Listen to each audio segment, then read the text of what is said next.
This woman is on a mission.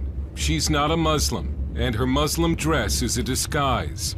Her mission is for Muslims to know what is in the Quran, because she says if more Muslims knew what was in the Quran, more would leave Islam. Mona Walter came to Sweden from Somalia as a war refugee when she was 19. She says she was excited about joining a modern European nation with equal rights for women. But as a young Muslim woman, that was not the Sweden she encountered. In fact, she says it was in Sweden where she first experienced radical Islam on a daily basis. I discovered Islam here in Sweden. In Somalia, you're just a Muslim. You're just born into Muslim country without knowing the Quran. But when you come to Sweden, then you go to mosque. And there's a Quran, so you have to cover yourself, you have to be a good Muslim. Walter says she grew up in Somalia never having read the Quran. So I didn't understand what I was part of. I didn't know who Muhammad was.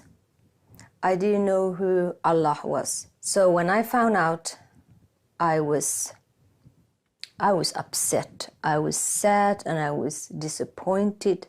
She says she discovered that Allah is a God who hates, and that Islam is not a religion of peace. It's about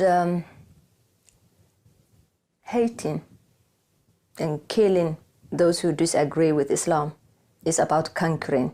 Muhammad, he was immoral. He was a bloodthirsty man. He was a terrible man. And they can read that in his biography, what he did to Jews, how he raped women, how he killed people. I mean, he killed everyone who didn't agree with him. Discouraged, she left Islam and became an atheist, until one day a family relative encouraged her to read the Bible.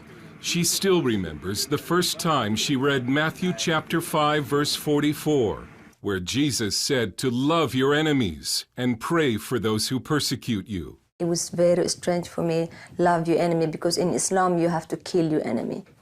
Kill your enemy and kill everyone who refuses Islam. But Jesus Christ, it was all about love and peace and forgiveness and tolerance. And for some reason, I needed that. She went to see Pastor Faoud Rasho, a Syrian immigrant who ministers to former Muslims in Sweden. She started to believe, and she came to me. That was the beginning of her trusting. I was so happy. I was filled with joy. Then I accepted Jesus Christ. Mona says the Lord gave her a burden for Muslims who still do not know the truth about Islam, and she began to copy verses from the Quran and hand them out on the street to Muslim women. Sometimes they listen, sometimes they become very upset, and I just told that, you know that your husband, he have a right to beat you if you don't obey him. And say, no, it does not say that. Yes, it says that.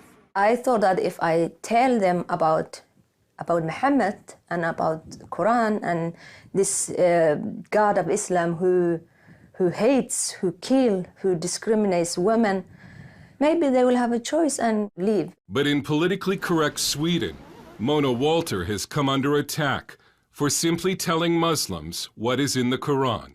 And I've been called Islamophobe, and yeah, you've been bought, you're a house nigger and stuff like that, terrible things.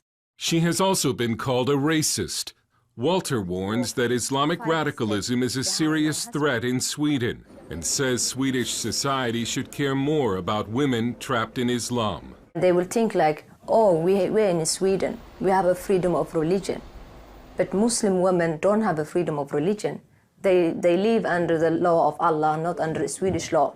So they will suppose everyone have a freedom of religion. We don't have freedom of religion. It's not for Muslim women, it's for everyone else. She lives under death threats and sometimes travels with police protection. She wanted to show us Muslim areas around Gothenburg, but had to first dress as a Muslim. She believes if she were to show her face, she would be attacked. I never go to those areas just to be in me, just to be in flesh and blood, Mona. I never get out of there alive. I mean, Muslims are normally good people. Like, like everyone else. But when they read Quran, then they become a killing machine.